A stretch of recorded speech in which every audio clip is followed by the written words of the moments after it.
Bienvenue à ce nouvel épisode au poids de la nuance. Et aujourd'hui, on va vous parler des 3 macronutriments. C'est les glucides, à quel point c'est important et on en a besoin, les protéines, à quel point c'est important et on en a besoin, et les lipides, à quel point c'est important et on en a aussi besoin. Donc l'objectif aujourd'hui, c'est vraiment de passer au travers, de faire un survol général de ces 3 macronutriments-là pour vous outiller, vous donner un peu plus de base de connaissances et pourquoi est-ce que vous en avez besoin d'autant. Bienvenue au tout nouvel épisode du podcast Le poids de la nuance par Kinvolve Fitness. Ce podcast est pour tous ceux qui se sentent désinformés, désorganisés et démotivés en naviguant à travers le monde du fitness. Dans chaque épisode, la science et la pratique sont mis de l'avant, sous toutes leurs nuances, pour donner les meilleurs outils et les fondements derrière l'entraînement et la nutrition. Si tu cherches à t'investir dans ta transformation une fois pour toutes, ce podcast est pour toi.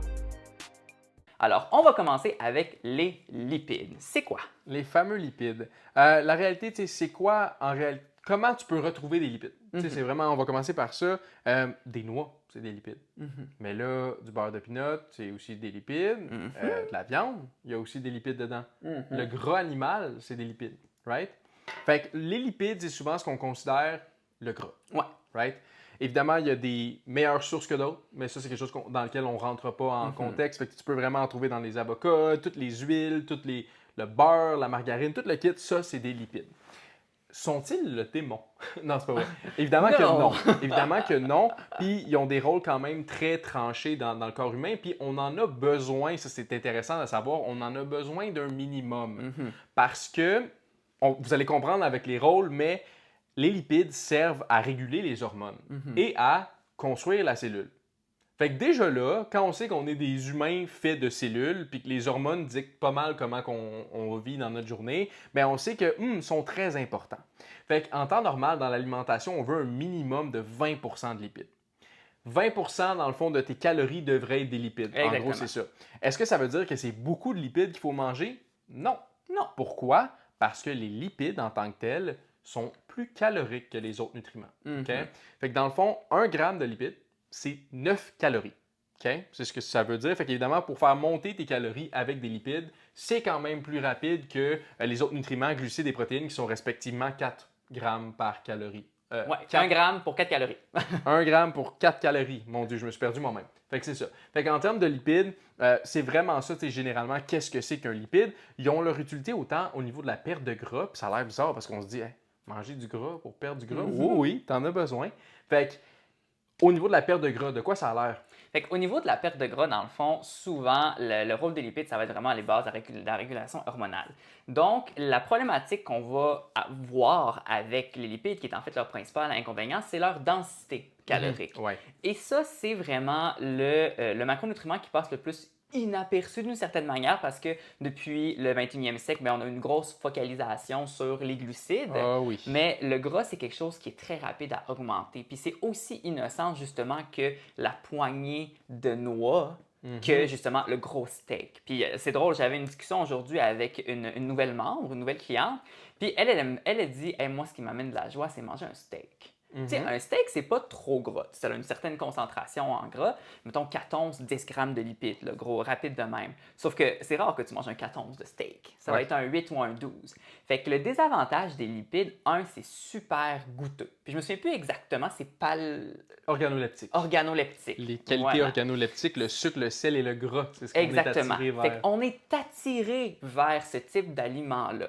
Et souvent, les gens qui ont tendance à avoir un côté plus salé, il y a aussi un côté gras qui vient avec, très souvent, parce qu'on parle de chips, on parle de noix rôties, puis parfois, sinon, on a aussi tout ce qui est pâtisserie, fait gras et sucre ensemble. Et ça fait augmenter énormément les calories par jour. C'est le double de quantité de glucides et plus même qu'on pourrait avoir. Fait que, mettons, 1 gramme de lipides, on pourrait avoir 2 grammes de glucides ou de protéines et inversement.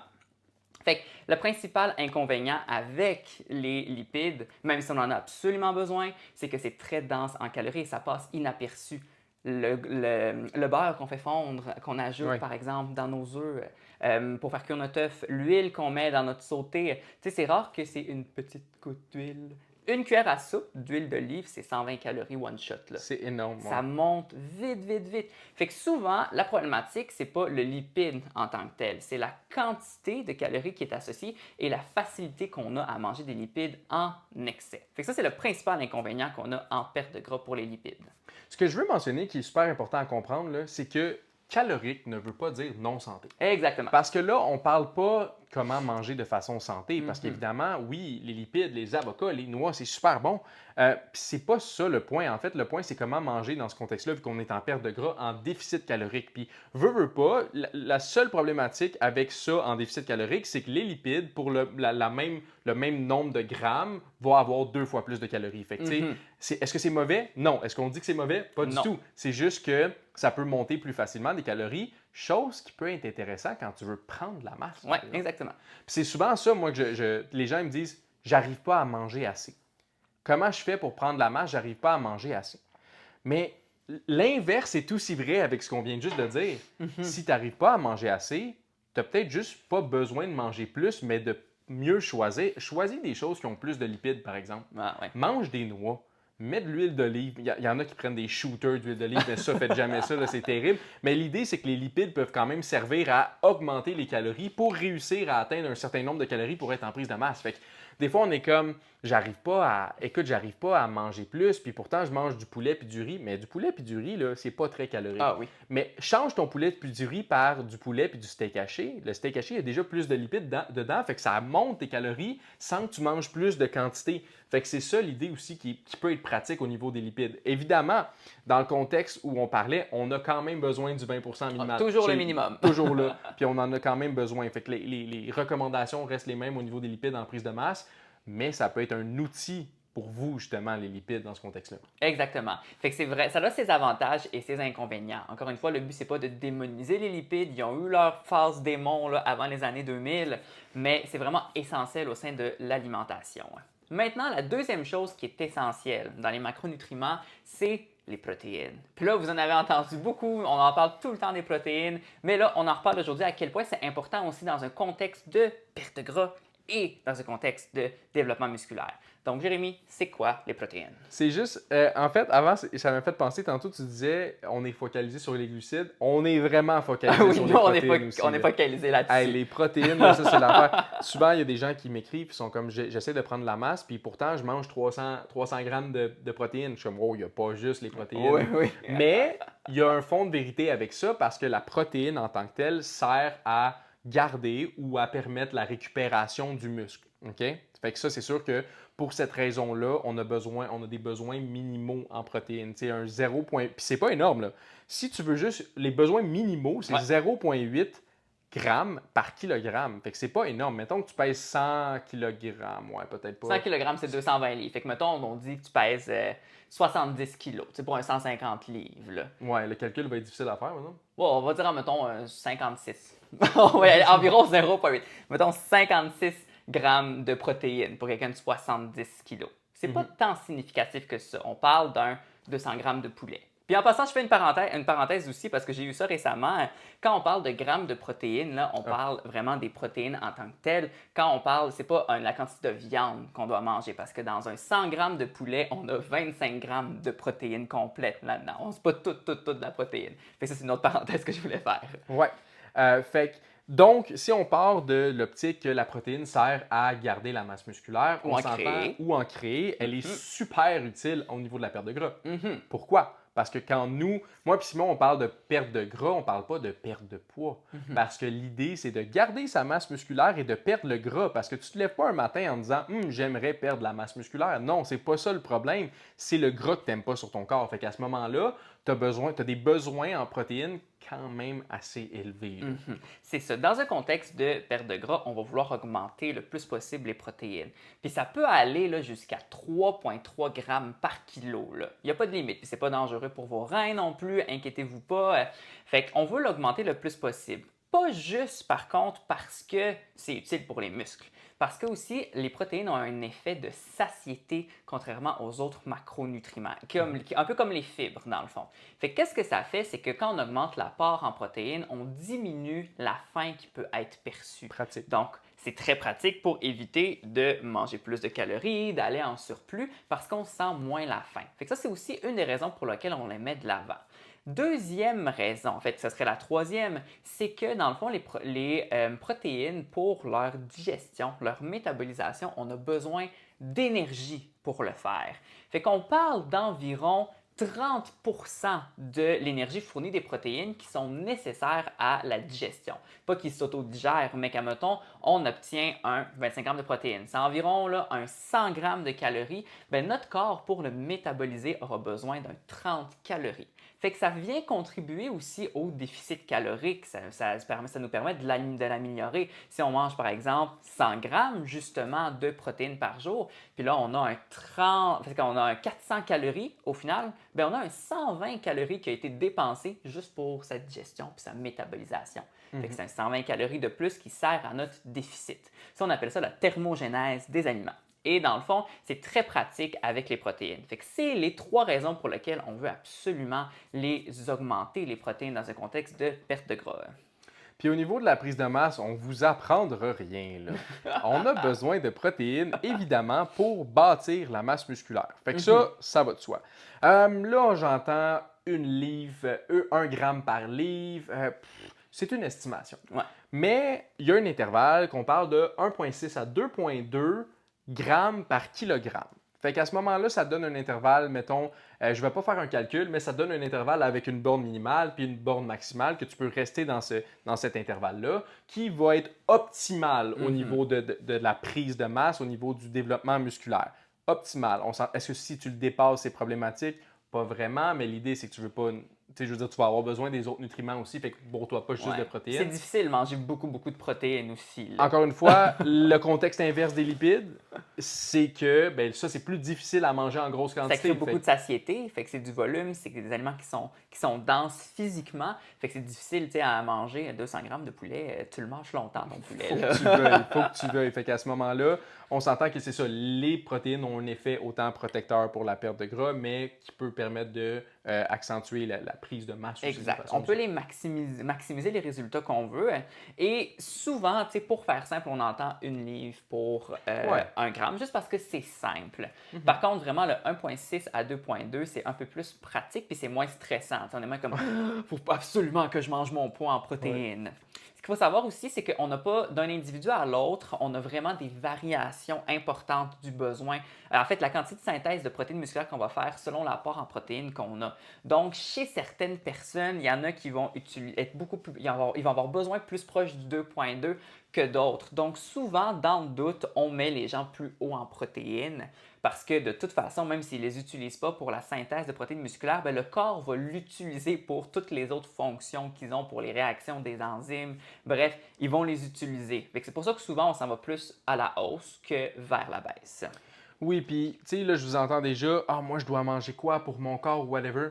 Casse-toi pas la tête. 1,6 à 2,2. Si tu veux être à 2 à 2,2, soit à 2, soit à 2,2, il n'y aura aucune problématique. Tu vas avoir de la paix d'esprit. Si toi, tu sais que 2,2, c'est impossible pour toi, ben va à 1,6, 1,8, c'est correct. T'sais, la réalité, c'est que c'est des petits détails, puis on n'a pas vraiment besoin de s'attarder à ça dans le day-to-day. Il faut juste être dans cet intervalle-là. Puis souvent, les gens ont juste de la misère à être là. Exactement, fois que d'être vous êtes constant là, à être là. Oui, bon point. Être constant Super bon point. dans le temps. Parce que les protéines, c'est quelque chose qu'on ne fait pas. En fait, les protéines sont dégradées en acides aminés, puis ça, on n'en fait pas des réserves. Nos seules réserves, c'est notre tissu musculaire. Puis idéalement, on voudrait le conserver et non le dégrader à tout bout de champ. C'est pour ça que c'est important, les protéines. On fait une petite parenthèse aussi pour les protéines animales versus végétales. La principale différence, dans le fond, c'est que les protéines animales, c'est des acides aminés complets. On a tous les acides aminés essentiels qu'on a besoin. Dans les protéines végétales, à l'exception du soya, les concentrations varient. On n'a pas toujours les acides aminés essentiels. Donc, si vous êtes végétarien, c'est important quand même d'avoir une certaine compréhension des acides aminés pour faire, normalement, moi j'ai été végétarien pendant un bon bout de temps, on doit faire des combinaisons dans le fond de l'aliment, comme par exemple mélanger du riz avec des lentilles, parce que là on est sûr d'avoir tous nos acides aminés essentiels. Mais le meilleur conseil que je pourrais vous donner si vous entamez un régime végétarien, c'est de consulter une nutritionniste justement pour vous assurer qu'à la fin de votre journée, bien, vous vous ayez les connaissances, premièrement, et que vous ayez vraiment tous vos acides aminés pour la synthèse de protéines musculaires. Ouais, puis dans un contexte végétalien, on s'entend que c'est aussi pire. C'est encore plus dur à manage Ouais, parce que végétarien, tu as encore les protéines animales que tu peux mettre un petit peu partout. Fait que c'est des vrai, œufs, c'est du vrai. yogourt, toute la kit. Mais végétalien, c'est là que ça devient un petit peu plus tough. Puis on s'entend petite parenthèse, on va la fermer là, mais il y a aussi comme les vitamines B12, ce genre d'affaires-là qu'il faut regarder. Fait que si vous êtes dans ce contexte-là, faites juste aller Une consulter une nutritionniste nutritionniste. pourrait être votre meilleur ami. Surtout si vous avez des gains en masse musculaire que vous voulez faire, là.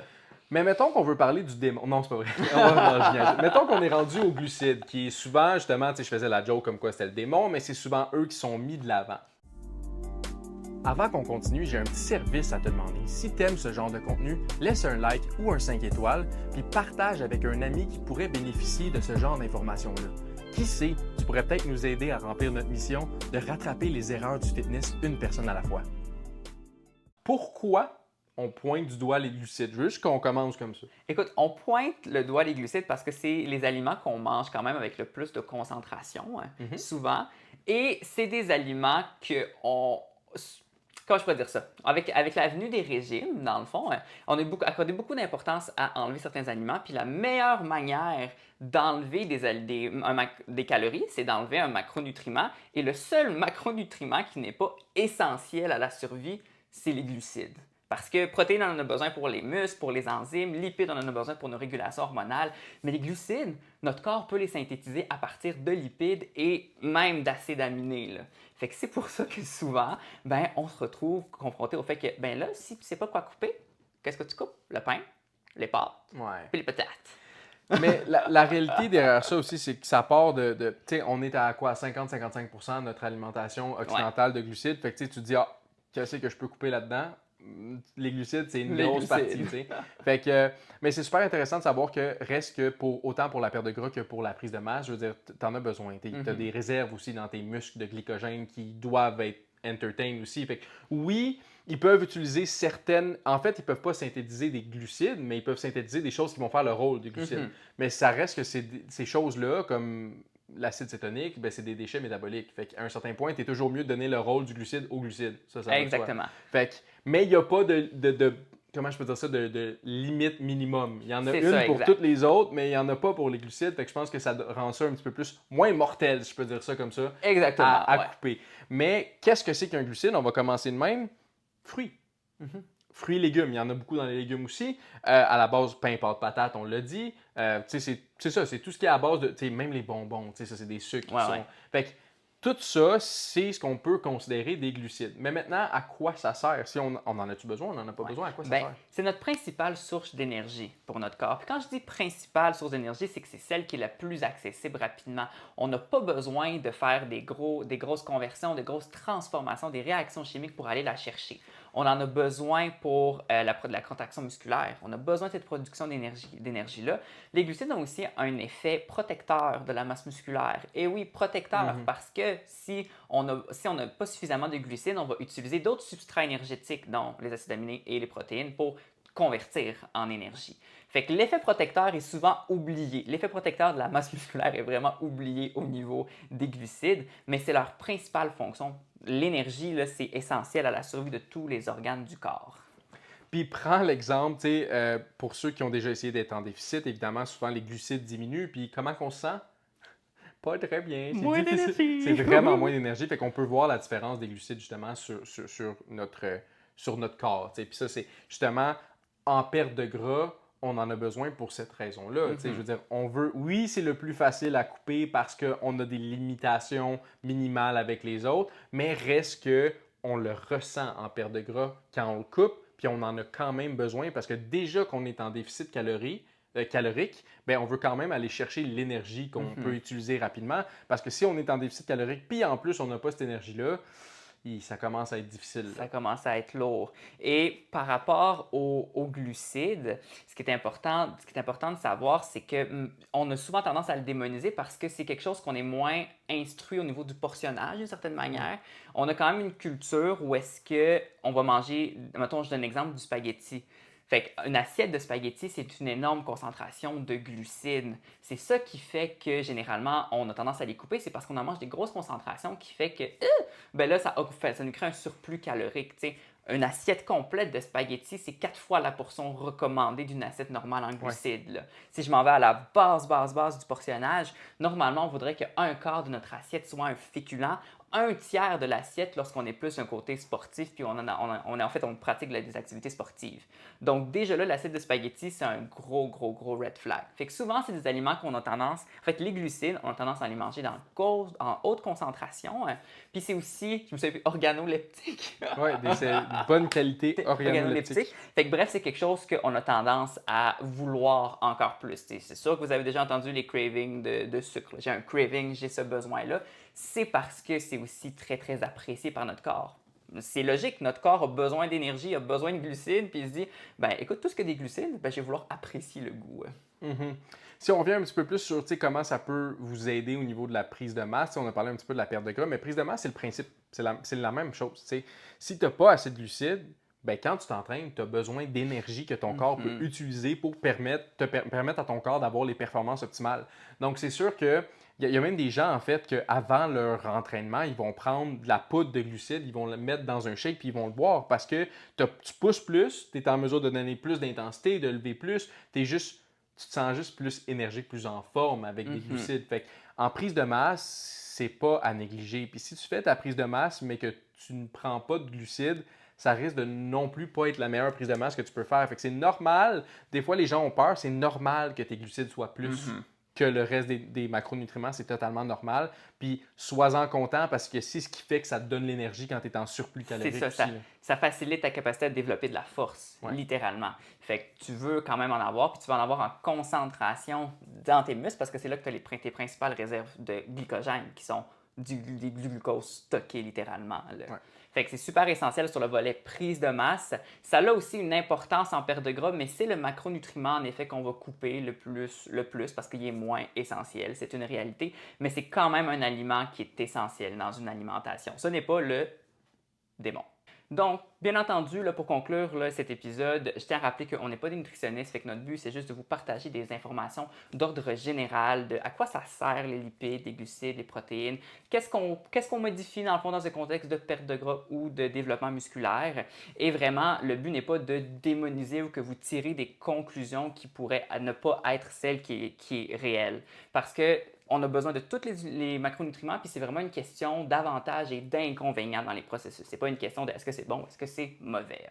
Donc, la semaine prochaine, on se revoit, on va avoir notre premier invité, dans le fond, qui va être notre coach, qui va venir nous parler vraiment de son expérience en tant qu'entraîneur, mais aussi de c'est quoi les particularités avec les femmes à l'entraînement. Elle va nous partager son opinion là-dessus, ça va être super intéressant parce que c'est la seule membre femme de notre équipe. Fait que ça va être super excitant, on se revoit la semaine prochaine. Entre-temps, si vous avez des questions, des commentaires, vous pouvez nous écrire sur Instagram à coachj.kindvel ou coachsim.kindvel et on se revoit la semaine prochaine.